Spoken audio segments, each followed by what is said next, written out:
chair, and for the Chicago chapter, I'm also the professional development director. Happy to be here. Assalamualaikum everyone, I'm Aruj. I am a child and adolescent psychiatrist and recently joined as a clinical officer of an AI company based out of Boston as well. And I am on the board as the advocacy and policy director. Thank you. Special shout out to Salva for organizing the whole thing. Thank you so much for doing that, and it's an awesome event. So on that note, we'll have Open come up and just do a quick talk and discussion, and then we'll get to the panel.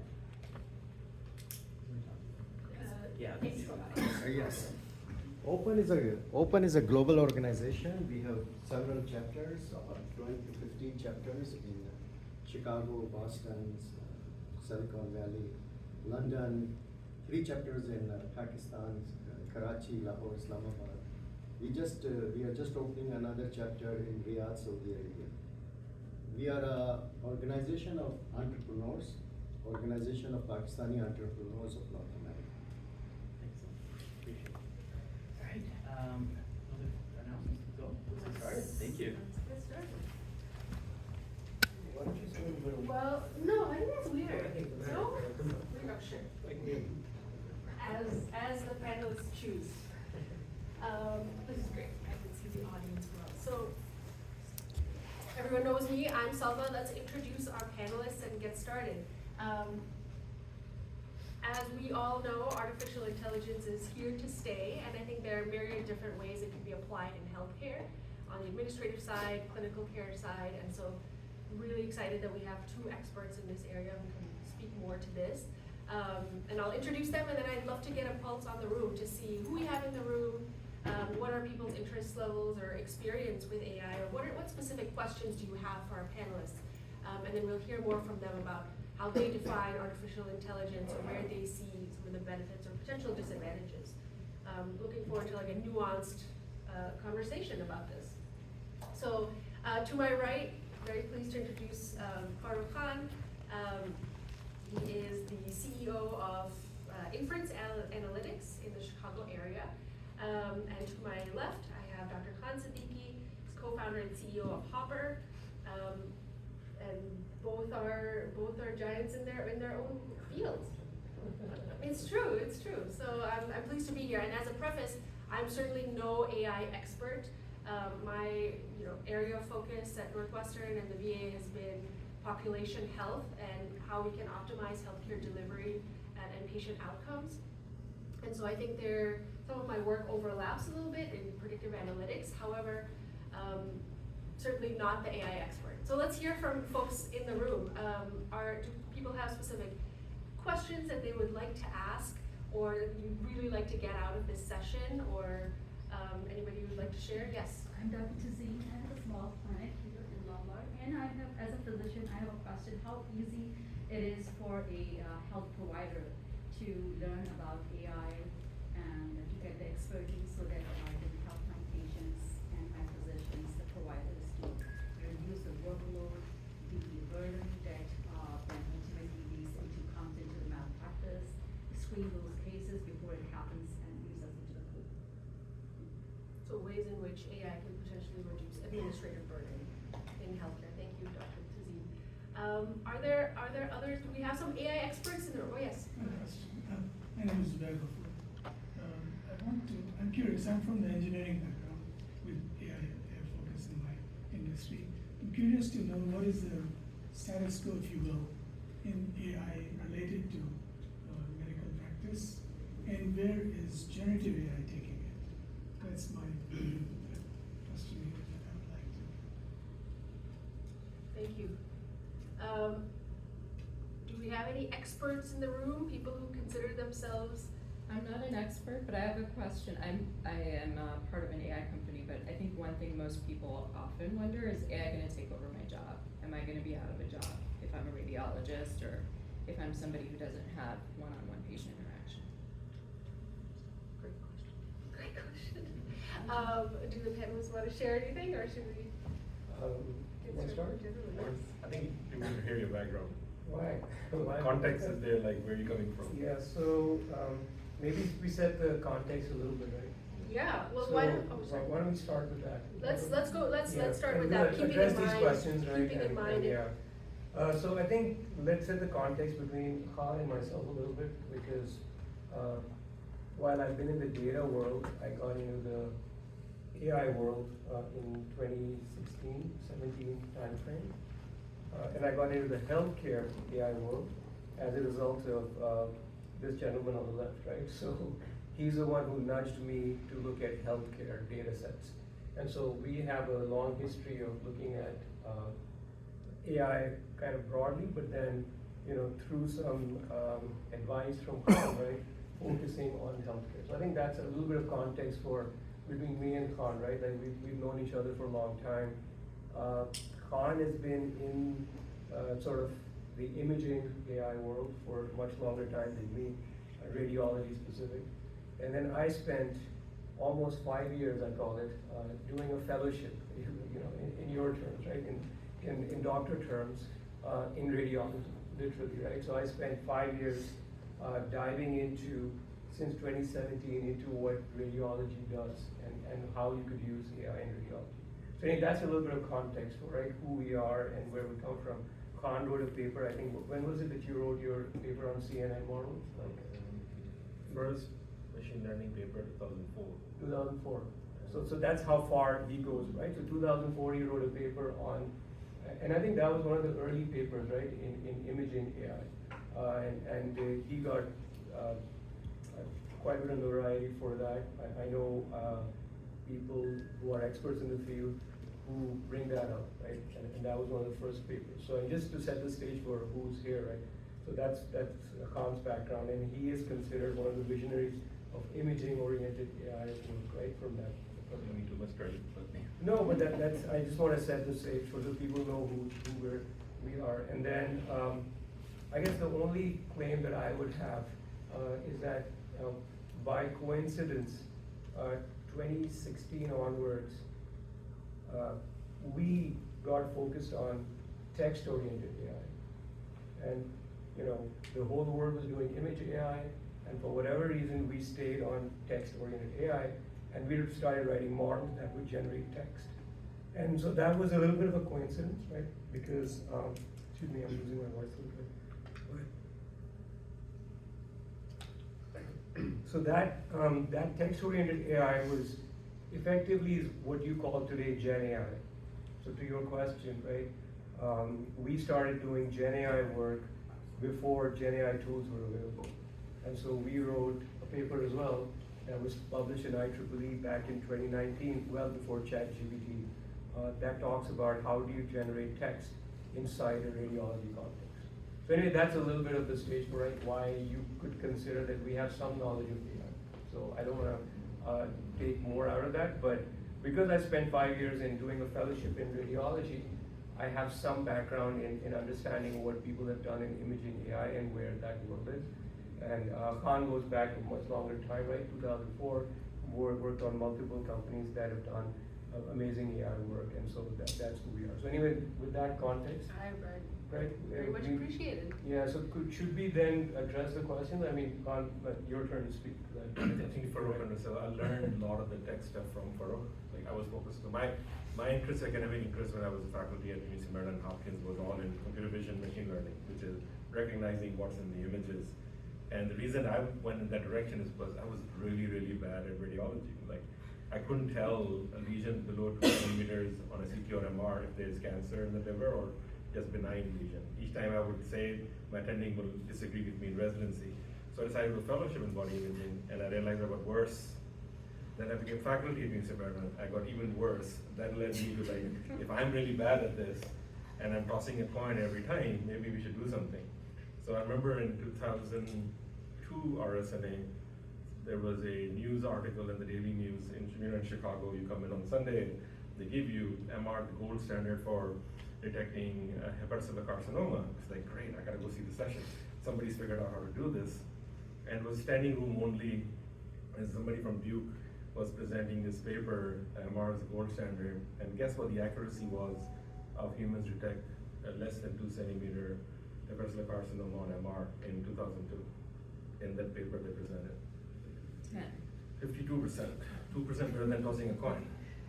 And I just couldn't comprehend like what he was saying. So at the end, I was like, so what is definition of gold standard? And that's the question I asked in the audience.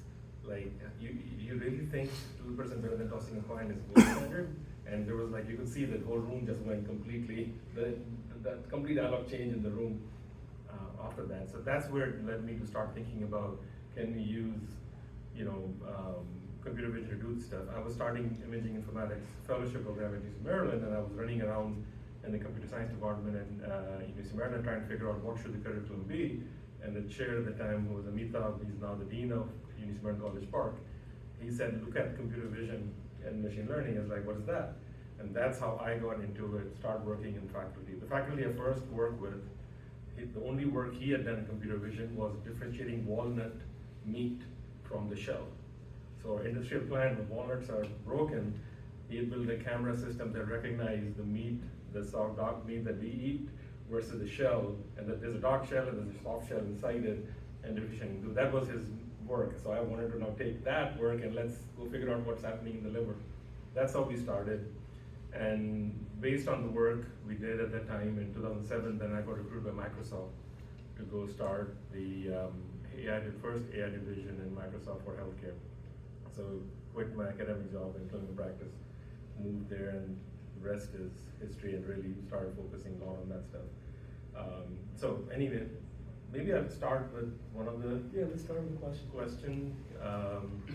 Maybe the job one is probably the one that everybody asks me first. So I think of it this way, right? So I'll give you first context. So in the last 10 years, the population in the United States, adults above age 65 has gone up by 36%, right? And that's the population that gets the most imaging. We've gone more towards non-invasive treatments, non-invasive surgeries, much better treatments, so it's now relying a lot more on imaging to provide what is happening with the patient, status of the patient. So our imaging volume has gone through the roof in the last 10 years because of that. If you look at number of residency slots, what has happened in the last 10 years, they've gone down by 15, right? So we are increasing number of patients, number of imaging at a 36% in 10 years. It's like 4.5% increase annually is what is happening. And we've actually gone down in number of physicians that are getting trained. A little bit, but I would consider 15 as flat. The other thing that has happened is the reimbursement for the last 15 years either have stayed stable or gone down. So our reimbursement has gone down by almost 15%, and there's another 2.8% cut coming at the end of this year. And the election year, I'm sure Congress is not going to do anything, so we will see that cut coming more. So now getting paid less, volumes going up, no more humans coming in. And the last thing that has really happened is inflation. Everything's become more expensive. So it's completely in the opposite direction. Resources aren't there, humans are not there to do this stuff. So that's just United States. If you look at just Africa, 1.2 billion people, number of pediatric radiologists in the entire continent for 1.2 billion people is less than how many radiologists are in Lurie Children's Hospital, right? One hospital in Chicago has more pediatric radiologists than the entire continent of Africa. So just giving you context, like, there are too many opportunities for jobs. If you open up ACR's career site today, after all the residents that graduated on June 30th have gotten their jobs, there are 2,000 jobs in US available right now, right? And we don't have humans available to hire them. That's the crisis. So I'm not worried about losing jobs because of this. Now, let me give you the context of what that is. The other side of this is, there's something called jobs to be done, right? Let's say we are all sitting in a time machine and move to 1900. In 1900, now you're sitting at home and you want to go to a restaurant to eat. How would you do that? There'll be somebody called a driver that will take you to the restaurant. But what tools will he use? It'll be a horse carriage, and he'll know how to take a horse and put you in there. And the skills he would have is how to, give hay to the horse, feed the horse, and clean up dung after the horse is done, and work on the horseshoe type of stuff. That's the skill set. But the job is take you from home to a restaurant. Today, 1 million more people do the job using a car and an app globally, right? Agreed. There's another job that we do today is, I need to go to the airport, call Uber and take to the airport. Using 1900, that job existed. There was no airport. Do you think anybody could imagine in 1900 that that kind of job would be possible? Airplane didn't exist, right? So can you even imagine airport existence? You would predict that 20% of all Chicago Uber traffic is happening to the airport. You couldn't even imagine, right? So that's where we are right now with AI. What it'll do, we can't even imagine the new jobs it'll make us do. I don't think the human's going anywhere. The amount of imaging that's growing, the need that is coming in, and if you look at from the third axis, which is how good is everybody? Is the same radiologist, practicing in academic practice or community practice somewhere else, or even internationally, same quality as anybody else? Is one person reading the same thing? Image are pixels, right? The pixel is not changing. When you acquire an image, that pixel is exactly the same thing. The interpretation is the human. So at University of Maryland alone, where we were a very tight-knit group, academic, our intraobserver variability for findings such as lung nodular detection, fracture detection in the spine, and the liver lesion detection was 15%. So depending on who the radiologist is, you could have a 10% higher likelihood of picking up disease versus not. That was just one department, and that variability exponentially increases as practice patterns increase, right? So the whole idea of AI is, how do we bring that quality universal, so that it doesn't make a difference where you go, you're getting the best possible treatment diagnosis opportunities there. There's a fourth axis. What is the job as a radiologist I do? So when I was at Hopkins, I do not remember ever detecting a new disease. Every patient came with a diagnosis, right? So we never did detection. Our job was to help clinicians understand what is happening with the pancreatic cancer or whatever it is, and what are the possible ways you should be thinking about treatment. If you're doing surgery, here's a bowel in front of you you'd worry about, or there's a vessel here you need to think about, or this tumor is encasing all these various organs, you need to figure out how to do this stuff. Maybe try chemo first, reduce the size, then go do surgery. So those are the things we would talk about and discuss. And I'm just right at the back, that's what you do most of the time. It's less of detection, it's more of how to help a clinician understand what is the right approach to treatment. There's no one approach to treating a disease. So that's how I see it. So long-winded answer, but wanted to give you 4 different axes, how to think about this problem. And the goal is to increase quality of physicians taking care of patients and reduce the burnout that is happening because of excessive high volume. I'll give you one example, right? So June 11th, I get a text from one of my former fellows, Bill Boone. He's a professor of radiology at UPenn at Philadelphia. He's a cardiac radiologist. He's like, his text was, today I kicked my ass. I've never done this much work. I need a new gig. And he said he ran 142 CT scans of chest, cardiac, vascular, abdomen, pelvis. 142, right? So I max ever in any rotation during a call, wherever, did max 80 in a shift. He did 142. He went home at 10 at night, finishing work on the shift. Do you want to be that 140th patient that he looked at? So no, right? I mean, after working for 12 hours, I don't think he's doing a good job if he's trying to look at that stuff. That's the problem we're trying to solve with AI. So let me take a slightly different perspective, right? Because Khan is taking it from a radiology informatics AI guy, and I look at it a little bit different because I feel there is, if you're trying to position an AI solution to radiologists, you are going to get the reaction that, is it going to replace me? And that is the reality of it, right? I mean, you are facing users who have been told for years that an AI model can do a job better than you, right? And so there is that, and as a product person and as a business person, when you see that perspective, you have to adjust for that. And that factors into how you roll out a product. So we talk a lot about this. I mean, and Khan and I have discussed this whole concept of, I don't know if people have read the book, Jeffrey Moore's book, Crossing the Chasm, right? So personally, I feel like there's a lot of AI that's happened in radiology circles. A lot of it is around research. If you look at the AI approved, FDA approved, like I think 700 medical devices, right, last year.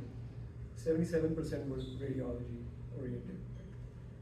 So obviously radiology is supposed to be, you know, the first use case in AI, but clinical AI still, there is a question mark, right? If you go to the clinicians, and I talk to the guys who talk and you know, Khan's friends and people I've been introduced to,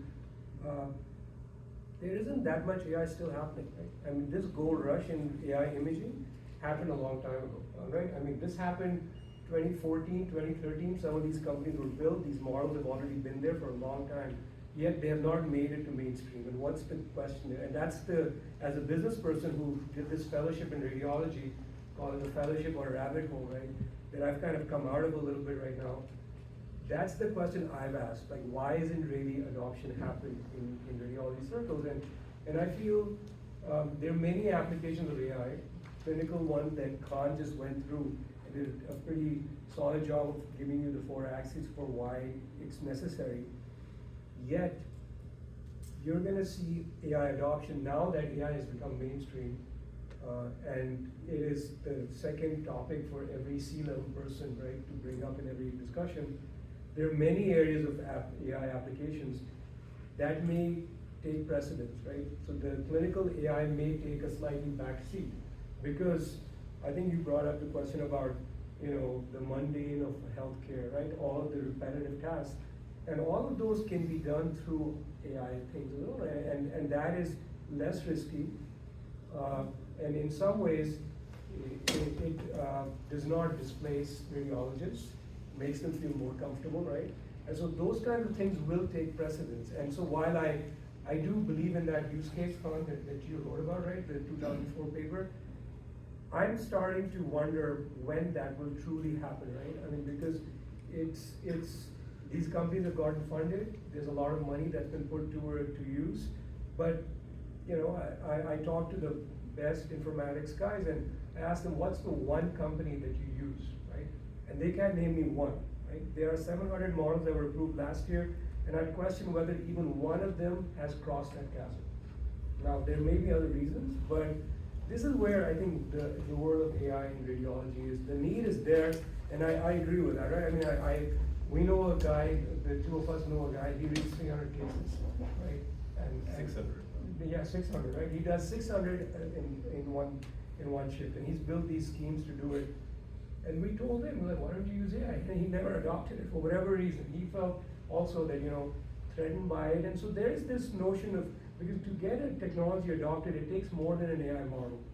It takes a lot of other factors, right? And it takes a recipient who is willing and does not feel threatened. And I feel radiology, unfortunately, has gotten tainted by that, right? Because everybody told them in healthcare, you guys are not necessary. These models do a better job, right? I mean, that's the fact. I mean, I talk to ER guys and they joke about it. Like, yeah, those radiologists, you won't need them, right? Because you're gonna have radiology models, AI models do it.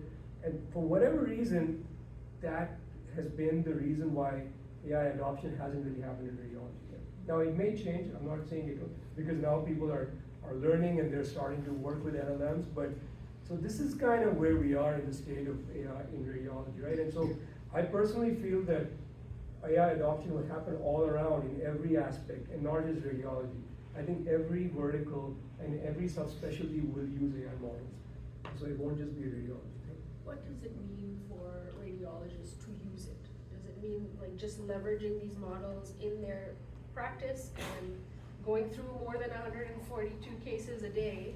Yeah. Is that what it means, or Yeah, I mean, is it integrate into clinical practice? I in think different it ways? starts with the accuracy aspect, right? Khan brought up, right, what is the accuracy of someone detecting anomalies from an imaging that they've received, right? And so I think the obvious thing is that if you can get a more accurate answer, you would want to use an AI model to make sure that you're correct. So I think that's part of it, right? That's where it started, and that's where the whole idea was that an AI model can detect an anomaly, some kind of cancer, right, better than the human eye. So I think that's fair. But then there are other things, right? There are measurements that you can do inside an image that you can do through AI models. The stuff we worked on the tech side was we would write the report, right? So the text generation we were doing it, we would take the findings and we would write the impression. And so that's where Gen AI happened for us, right? And we wrote our own LLM, we called it Narrative Cloud, right? And so it would generate this text. So I think that's what it really means, right? To automate the process of when the image capture happens, the diagnosis or the recognition on the image for the anomalies, then the write-up that happens, the further sort of follow-ups that need to be defined. Like we wrote these models that would, when there were lung nodules, we would write the specific guidelines that you need to follow. Radiologists don't have the time to do that, right? So all of that is kind of what, in my opinion, right, like what AI is. And end-to-end, you could do the end-to-end, like all the way from image capture to automatic recognition of what's on the image to write up off that. And I think those things, I mean, that's the full automation. And maybe in certain parts of the world, it will take off. Right? I think Africa may be a good place, right, where you don't have anybody who you're going to threaten, right? So something is better than nothing. So maybe I'll give my perspective on this one, and then we can get to the Yes. question. Yes. Short perspective, right? So as a radiologist, we love looking at images, but anything else we hate doing. Anything else, right? So the reason Cecil Sami is so good at it, he's hired scribes who do everything else. The only thing he does is looks at images and scroll through images. That is it, right? He doesn't do anything. He doesn't have a keyboard in front of him, and that's how he's happy after reading 600. Whereas, you know, most of us radiologists get fatigued after reading 50 scans. So that's the aspect of it. A lot has changed after ChatGPT came out. The whole perception acceptance has changed. So, you know, even though Farouk's team was the first one doing impression, there's their competition called Rad AI. They've just taken off. They're now over 600, 700 hospitals deployed. There's another company called Viz AI. 23% of all hospitals are using it for stroke detection. That's taken off. There's another one called AI Doc that also has like 30%. So there are pockets of stuff. Adoption has happened pretty significantly in that space, but it's happened in the last year, right? It hasn't, absolutely correct what Farouk was saying. Everybody approached AI initially in a way, especially on the imaging side of things, to create more clutter. And there was a lot of resistance because now I have to look at more information and cognitive load was going up. But since then, a lot of it has changed. What Farouk was doing is reducing cognitive load. There are a bunch of publications that have come out and show that auto impression significantly reduces your cognitive load when creating a report, right? So that has shown a lot of benefit from that. And Farouk was one of the first ones to start that. Yeah, no, I mean, we were the first ones, but I think, so on that one, Lohan, I mean, like, if you look at the three companies you mentioned, I think Viz, AI Doc, Rad AI, right? And we work with UC Medicine very closely. So I would argue that which one do you think has crossed the chasm? Like just business, from business standpoint. Viz has crossed the chasm. Viz has crossed the chasm, right? So I asked a couple of people, because that's the one I would recognize. Right? I would say Viz has crossed the chasm. They do stroke lead detection, right? They have a full end-to-end process that they were created. But I asked a very senior guy about Viz. And I was like, this is the only one that I feel, of all the companies I've seen for 6 years, like, this is the only one that I feel has crossed the chasm. He said, yeah, but you know, I hate it, right? And this is the reaction. I'm like, why do you hate it? Well, it's still not integrated in Epic. It's still separate, right? And so, again, there's more to cross, right? So anyway, we don't want to talk amongst ourselves too much, but I think that's the other aspect. We have 3 questions. Yes, let's start. Your hand is up first. I actually wanted to build off of the outside of radiology, the applications of AI, and all of the multitude of other facets of healthcare. And the context I'm coming from is my first career in healthcare was as a surgeon, which is hard for AI to support that. But my second career was 15 years at McKinsey with the entire rest of the healthcare value chain. And to my mind, it seems like there's plenty of opportunity for AI to do a lot of very unpleasant and quite frankly very costly things.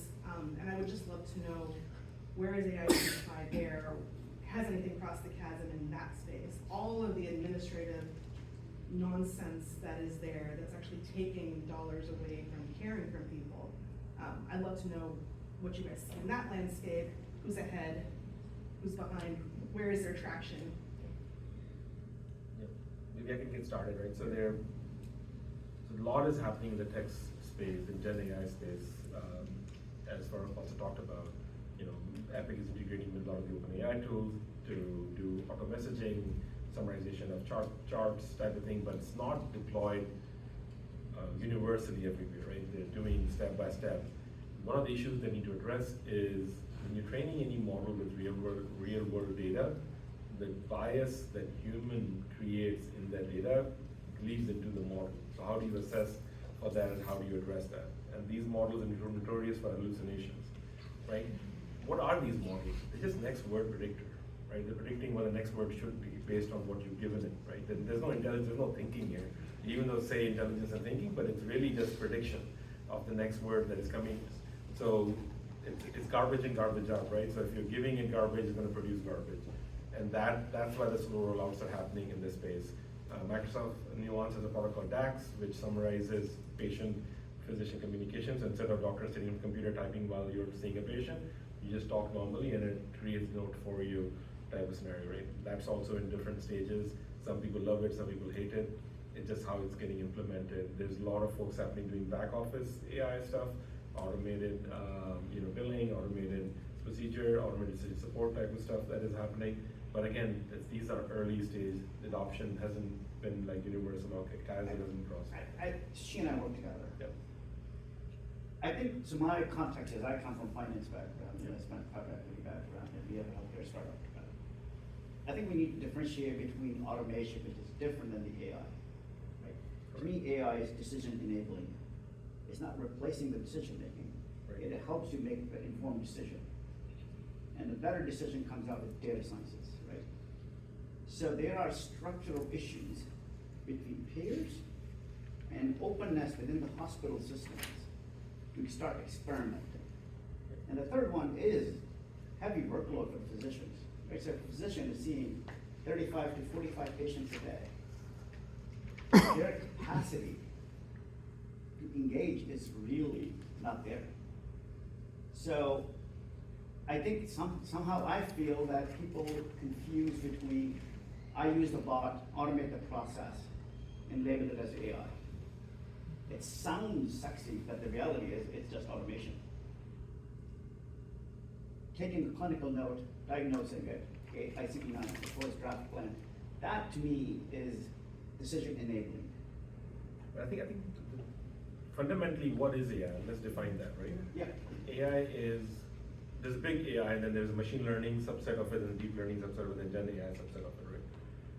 So what the whole hype is happening, what OpenAI is doing is using data to train a model to adjust the weights and parameters that then can do classification tasks or generative tasks or other tasks, right? So there are different tasks happening. But the key is that it was data that was used to train the model versus some human typed in algorithm and features do this stuff, right? So you can do automation by human typing, if yes, then do this, if no, then do that type of scenario. That's not AI, right? That is automation. But what we are talking about, people are now using these database training solutions to really do the decision making. You can do the same decision making automated using data to train those models.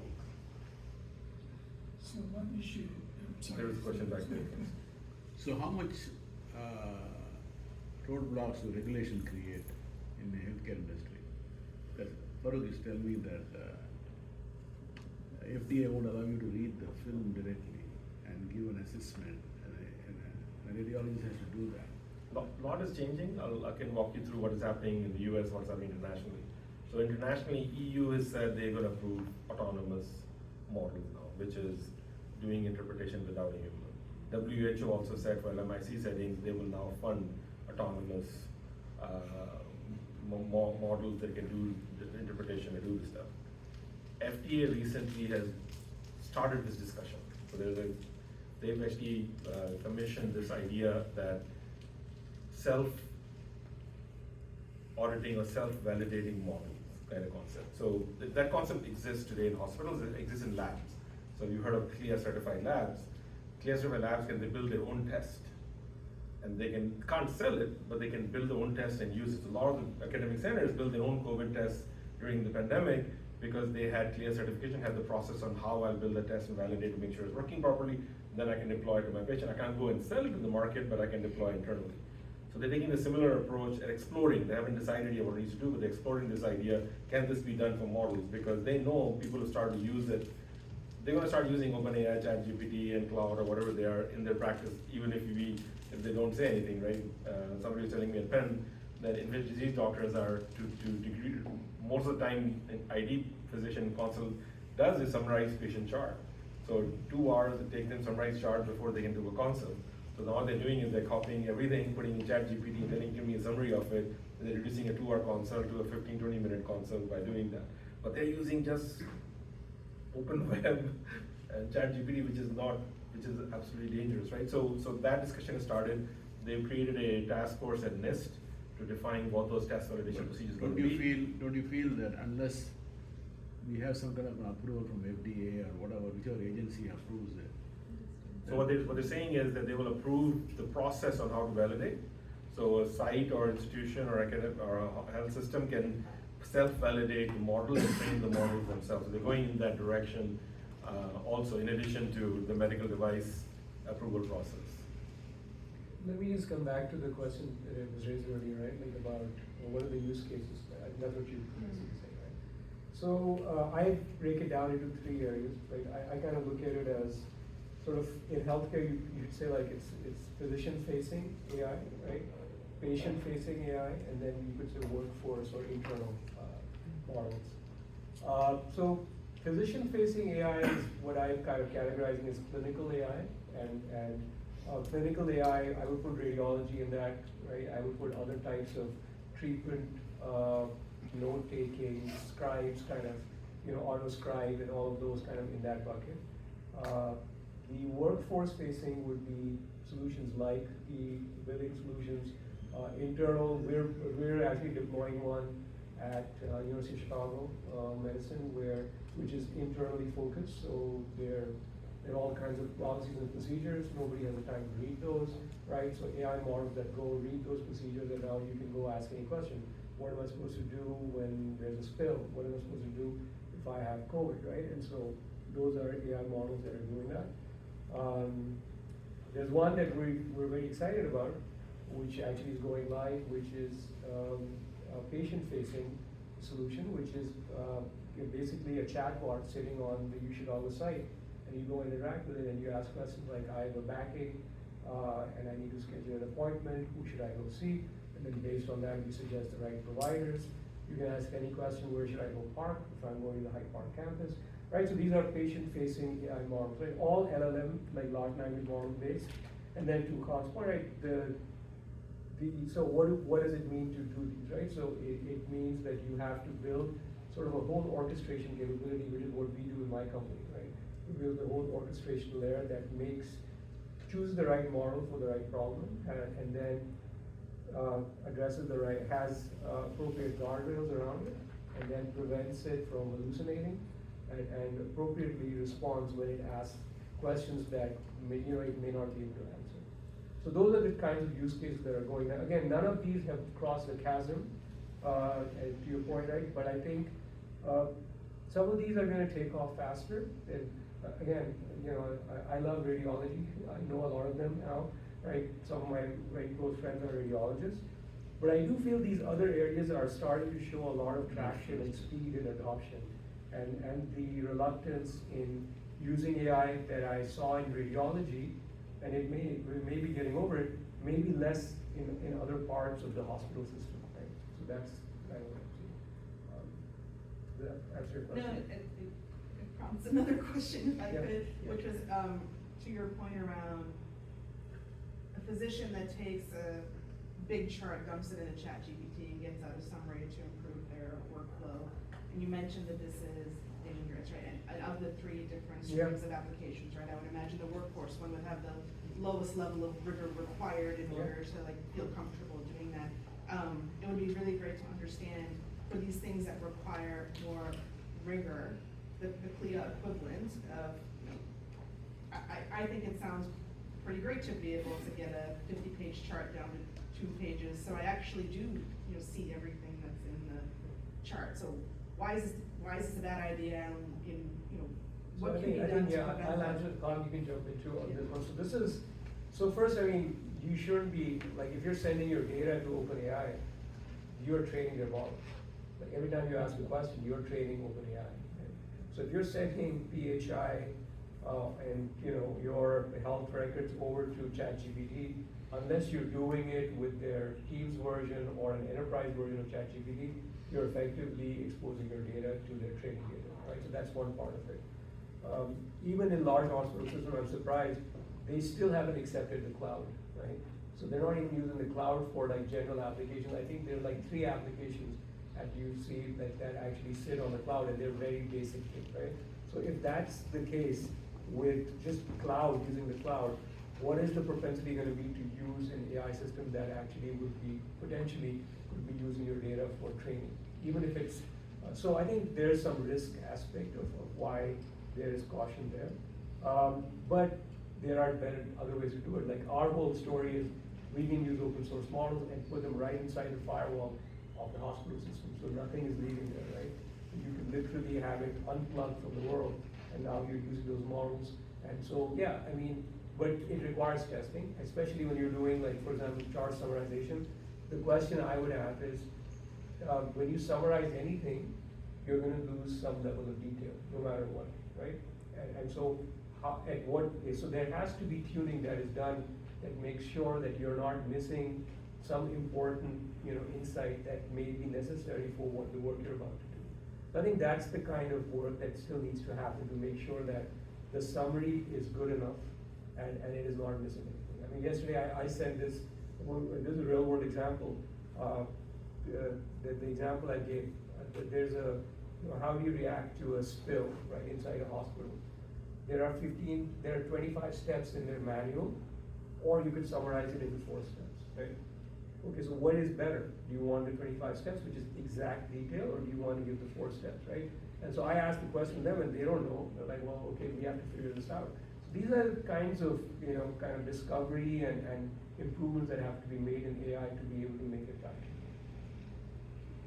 I think the issue is with OpenAI and all these models are trained from web crawl, right, the internet. Who knows, what internet junk exists that they're training on. So and how do you know, how is it prioritizing clinical guidelines versus somebody's fictional essay story that they captured with no guidelines, right? And how it's making decisions. What Parag was saying about fine tuning and putting guardrails, that process needs to happen to ensure that it is focusing on certain things. I've built my own internal models just for our own use by restricting it for certain set of documents. Like, for example, if you're doing appropriateness criteria for what next imaging needs to be done, we fine tune it only on radiology appropriateness criteria documents that Red Cross Radiology produces. So it knows that that's the bounding box where I need to stay in, and then you validate and test it, or it's set to make sure it's not giving junk out. So, I think one of the struggles that I am experiencing, I think model is as good as your data, right? And I find that the Epics of the world and the Cerners of the world, they're not open to it, to sharing the data, right? So, if you're looking for a patient file in a digitized way, right? And you can start to say, all right, here's what the codes are, here's what the diagnosis was, the treatment plan, and the outcome. You want to start connecting some dots. The ability to share electronic data isn't there that much. And you can't train, we're still solving that issue ourselves, actually. It's trying to say, all right, how many PDFs can you really take and upload, right? And that's, as you said, the summarization, you lose some part of it. In some cases, we had to go to an optical scanner, in some cases, to make sure that the handwritten notes are also captured a bit. I think that's where my point would be, at a macro level, how are large EMRs incentivized to open up and anonymize the data? They don't need to share the patient date of birth or gender and the name, right? You can anonymize the data and yet make it available for people to start working on it. Can I just clarify, and what would be the purpose of that? Like, what are you solving for? So in the post-acute matter, right, we're trying to say, what is the possible protocols we can develop that produce the best outcome? At a population health Yeah. level? Yeah. Yeah, so you need like a data repository where Exactly. it's easy. Yeah, so I think, so I don't think the healthcare world is a free economy, right? And it's not free because Epic rules it. in a very dramatic way, right? Like it's like no other industry I've seen. Epic controls a lot of what happens. Even to the extent that you will talk to CEOs and they are scared about the fact that Epic can raise their prices, right? So Epic has a bit of a monopoly, I feel, right, along with other EHRs, but I think Epic more than anyone else.